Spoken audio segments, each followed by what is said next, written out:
coming from different households, coming from different values. We are all in it together. So this is what we have done, and I would like to request LORRAINE to actually go over a few things that she would like to share, and then we will get into the now what section, so we can discuss our part, our role. Now that we know that it's going forward, we are pushing against it, what can we do as parents in the community, in our house, in our own respective areas, to cleanse what will go through the brains of our children. Okay? Thank you so much for listening. Thank you. To be honest, there is so much information. There really is hours of information that we could share with you. I don't know where each of you are, if you are hearing this for the first time, or if you just need more information about what you can do. Some of you may not have a clue even what's going on. So you're all at different levels, and we honestly could be here for hours just even to convince you that if this goes through, what kind of an effect it can have just on our society 5-10 years from now. This whole thing is even bigger than just this curriculum. What this curriculum has done is it has opened the eyes of parents, of people in power everywhere, to the realization of just what is going on in our schools in general.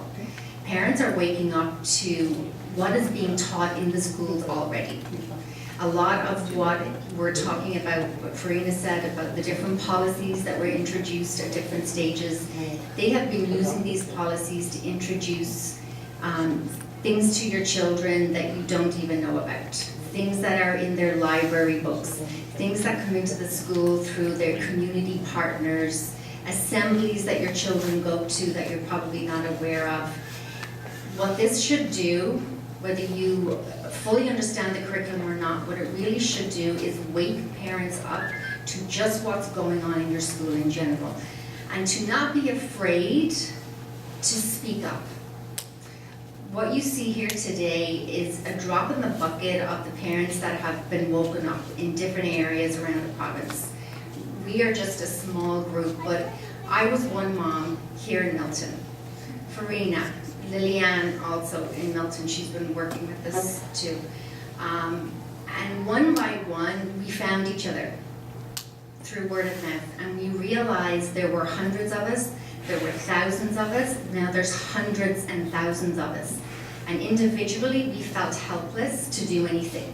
I'm just one person, what can I possibly do? Especially if it's not in your personality to stand up and say anything. You'd rather just go with the flow and not rock the boat. Please don't underestimate how powerful your voice is in your community, in your neighborhood, and in your school. These are your children. They're not the government's children. Sometimes we get so busy that we feel like we just send our kids to school, they're doing a good job, and I'm fine with that. But you need to realize exactly what they're being taught. So I will tell you that we are definitely a multicultural, multi-faith group of parents. This is just one sect that you see here today. But when we went to visit with the Premier a few weeks back, we were representing, there were 6 of us in total, from Muslim, Christian, Hindu, Sikh, Chinese community. And again, that was just a small portion. That was all we could fit on one side of the table.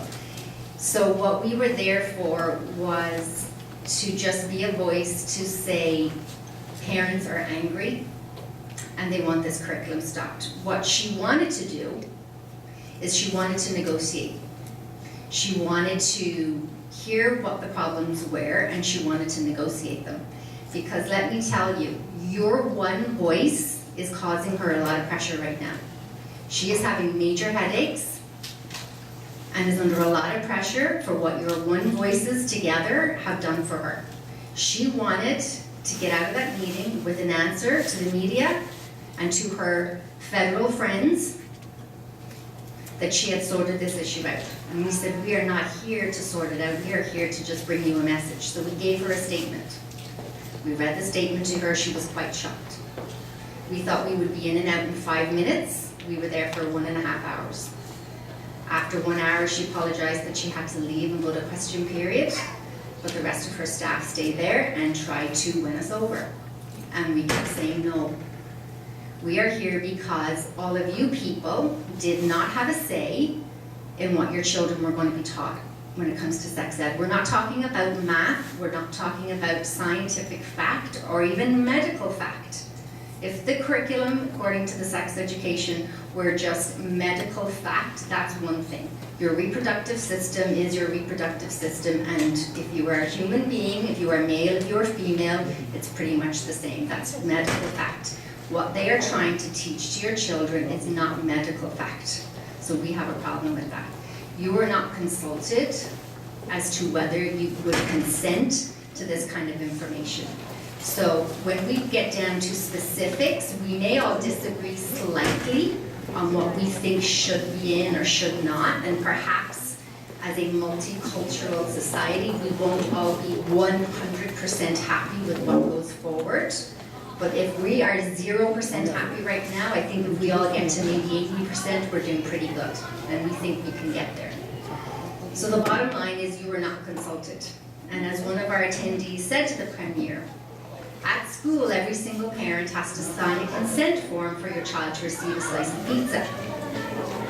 So why then would you not sign a yellow sheet of paper once a year? How many times do you sign a piece of paper for pizza? Or for school trips? Every time. And you hand over money for it.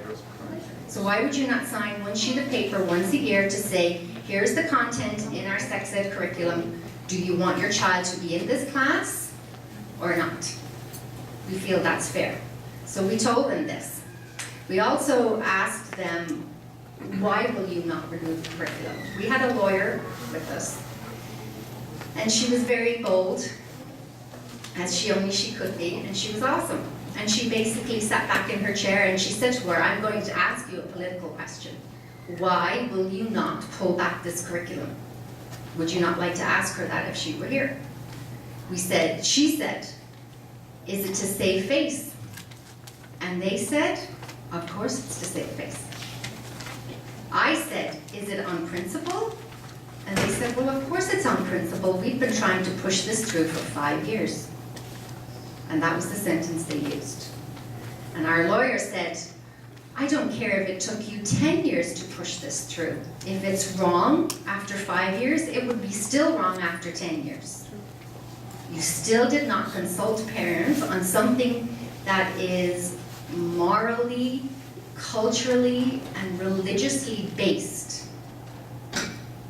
And they will not consult you on it.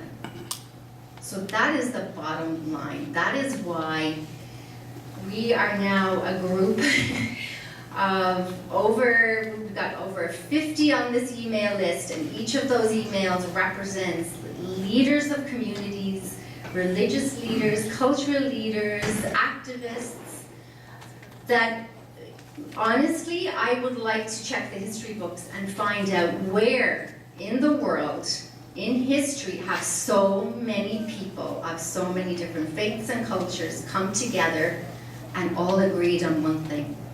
And I think this is monumental. You might not realize it now, but you are making history just being here. Please do not underestimate what you can do.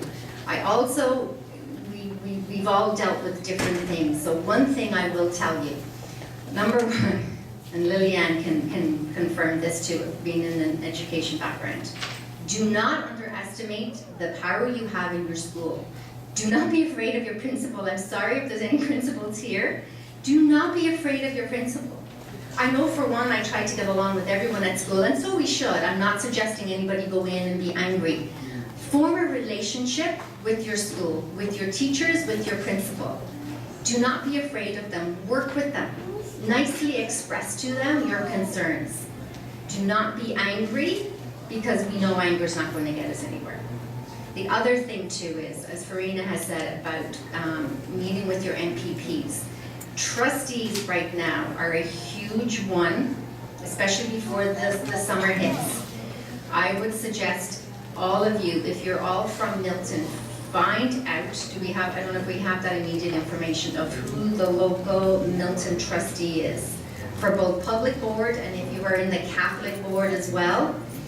Do not assume if you're in the Catholic board that you are safe, because the Catholic board does have room to implement this through a program of their own, but don't assume anything. What you really need to do right now, and I would suggest this week, come Tuesday, find your trustee's number, phone number and email, and the same for your MPP. And then tell all of your family and your friends, even if they do not live in Milton, they can still contact them as a concerned mom, dad, grandparent. You tell them on your behalf, please call them.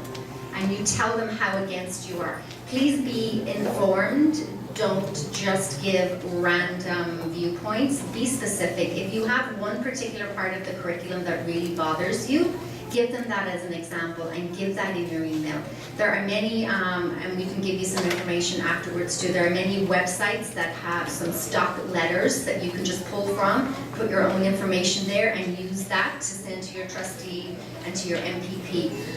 Without giving too much away, because there are some big things that are happening right now, I can't say any more than to emphasize strongly the importance in the next 2 weeks of contacting your trustee and your MPP. And that is really all I can say about that right now. You're just going to have to trust me that this is really important right now. So your neighbors, there are probably 100 people maybe here right now. You each have at least 10 neighbors you can walk to, whether they be public board or Catholic board, and tell them that you have a message for them to send to their trustee. Because you may have neighbors who say, you know what, my kids, they need sex education. Yes, they do, but this is not sex education. This is not medical fact.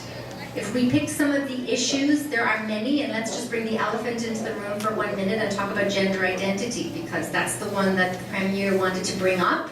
And we said, yes, we could bring that up, but it's one of just many issues that we have. But if we bring that up, they're trying to tell your children that that is a social construct, that it's something that society determines. Well, in order for them to determine what is against the norm, they have to clarify what the norm is. So what is the norm for a girl?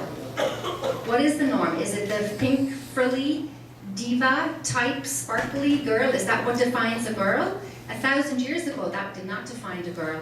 A warrior, a woman was a warrior and a defender of her family and a workhorse of a woman. She was not dressed in sparkles and pink and flowers. That is just in the last 50 years maybe. That is not a true definition of a woman, but they are trying to change. They are trying to normalize what they say a woman should be. And if you veer from that, they're going to confuse your children into a girl who may have thought she was a tomboy, because she didn't like the typical girly, frilly things, is now going to be given an option and told, well, if you're not that girly girl, perhaps you're gay, perhaps you're transgender, and that's okay, we still love you anyway. This is the confusion that can happen, because this gender identity is not a proven scientific fact. It is quite sufficient in a multicultural society to teach children, as we do, to be loving and respectful of everyone, regardless of culture, faith, etc. In order to say to them, and be loving and respectful to someone with gender identity issues, they will say, in grade 3, my 8-year-old would say, what's gender identity? How will a teacher explain gender identity to an 8-year-old? So they're trying to tell you that gender identity is just in a teacher prompt. It's an optional prompt. No, it's there. Gender identity, please check the library books that your children bring home.